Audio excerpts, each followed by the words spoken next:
지금은 너무나 당연해서 지루해지고 있다.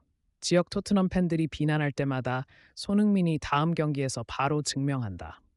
최근 토트넘 내부 분위기는 매우 참패를 당한 후 최악의 상태였고, 리그컵에서 코벤트리 시티즌을 간신히 이겼지만 매우 형편없는 경기를 펼쳤기 때문에 북런던 팀에 진 후유증에서 쉽게 회복하지 못하고 있다. 그리고 이런 상황에서 토트넘은 강력한 상대인 브렌트포드를 만났다. 중견 클럽이지만 매우 체계적인 조직력을 갖춘 팀이어서 토트넘뿐만 아니라 프리미어리그 상위권 팀들도 브렌트포드의 세트피스와 역습 전략에 한 번 이상 타격을 받았다. 특히 브렌트포드 감독 토마스 프랭크는 토트넘처럼 라인을 올리는 팀을 잘 잡는다. 토트넘의 최근 부진한 성적에도 불구하고 전문가들은 이번 경기가 홈 경기임에도 불구하고 매우 치열할 것이라고 예측했다. 그리고 이런 상황에서 최근 위기에 빠진 한 사람이 있었는데 바로 손흥민이었다. 놀랍게도 토트넘 현지 팬들은 손흥민이 나가라고 소리치고 있다. 아스날과의 경기와 코벤트리 시티와의 연속 경기에서 예상대로 공격 포인트를 기록하지 못했을 때 손흥민은 나이 들면서 곡선이 왔다며 늙고 병든 주장은 이제 팀을 떠나야 한다며 지난 10년간 선수 생활을 희생한 선수에게 욕설을 퍼붓기 시작했다. 사실 손흥민의 최근 성적이 만족스럽지 않은 건 사실이어서 많은 사람들이 점차 민이 지난 시즌과 같은 공격 포인트를 기록하지 못할 것이라고 생각하기 시작했다. 하지만 스카이 스포츠 해설위원 티에리 앙리는 과거에 이렇게 말한 적이 있다.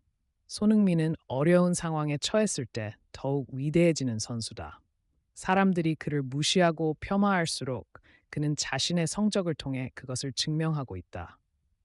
이제 토트넘 팬들의 열의가 끓어오르고 있으니 아마조니아가 다음 경기에서 골을 넣을 것이다. 헨리가 말했듯이 손흥민은 미디어에서 부진한 상태다. 소리가 나올 때마다 그는 곧바로 자신의 활약으로 그것을 증명했다. 그리고 이번 브렌트포드 경기도 예외는 아니었다. 논란에도 불구하고 포스테코글루 감독은 다시 한번 존슨을 선발 라인업에 넣었다. 그는 란케와 손흥민을 더해 최전방 스탑을 형성했다. 그리고 그는 벤탄쿠르를 수비형 미드필더로 메디슨과 쿨루셉을 공격형 미드필더로 기용하는 매우 공격적인 전략을 내놓았다. 하지만 포스테코글루 감독의 고집은 항상 실수로 이어진다. 이번 브렌트포드 경기에서 그는 선제골을 넣은 지 불과 20초 만에 집중력을 잃었다.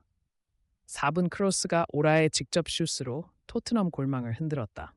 1분도 채 안 돼서 자진 홈에서 내준 첫 골은 매우 치명적이었다. 이 어려운 환경에서 손흥민은 결국 경기에 나섰다. 우선 토트넘의 동점골은 빠르게 넣은 것이 매우 중요했고 7분경 매우 중요한 위치에서 상대 수비수가 패스를 가로채는 데 성공했습니다. 여기서 메디슨은 바로 슛을 했지만 골키퍼에게 막혔고 솔랑케는 리바운드된 세컨드볼을 핸들링해 1-2-1로 동점을 만들었습니다. 토트넘이 이렇게 짧은 시간에 동점을 만든 것은 매우 중요했습니다. 그는 경기를 원점으로 되돌리고 첫 번째 골을 잊을 수 있게 만들었습니다. 그리고 손흥민의 활약은 대단했습니다. 그는 계속해서 위협적인 장면을 만들어냈지만 이 경기에선 골이 아닌 어시스트로 팀을 승리로 이끌었습니다. 27분경 손흥민은 중앙으로 내려와 공을 받은 후 운반을 시작했습니다. 여기서 존슨은 빠르게 침투해 빠르게 공간으로 공을 패스했습니다. 잘못된 판단으로 비난을 받고 SNS 계정을 폐쇄해야 했던 존슨은 지난 코벤트리 시티전에서 골을 넣은 뒤 점차 슈팅 실력을 향상시켰고 이번 경기에서는 다른 모습을 보여줬다. 손흥민의 패스를 받아 불리한 위치에서 정확히 반대 골대 코너를 향해 겨누며 2-1로 역전한 골을 넣었다. 오늘 손흥민의 플레이메이킹은 지단 본인과 거의 비슷했다. 미드필드와 최전방을 앞뒤로 넓게 움직이며 모든 볼 흐름에 참여했고 실제로 골로 이어진 키패스를 수없이 만들었다. 61분에는 공을 가지고 혼자 달려가 수비수 2명을 끌어냈고 옆에 있는 존슨에게 1대1 찬스를 만들어냈다. 존슨과 팀 동료들의 마무리 실력이 조금만 더 좋았다면 손흥민은 오늘 거의 4개의 어시스트를 기록할 수 있었을 것이다. 위의 내용이 제기될 수 있는 순간이 있었다. 토트넘이 대의를 통해 앞서 나갔지만 연골 리드는 여전히 불안정한 상황이었다. 그리고 80분의 점수가 유지되자 브렌트포드는 동점골을 넣기 위해 더욱 강하게 밀어붙였다. 하지만 이 중요한 타이밍에 다시 경기의 승패를 결정한 것은 손흥민이었다. 손흥민은 앞에서 공을 잡고 하프스페이스 사이드 지역으로 달려들었다.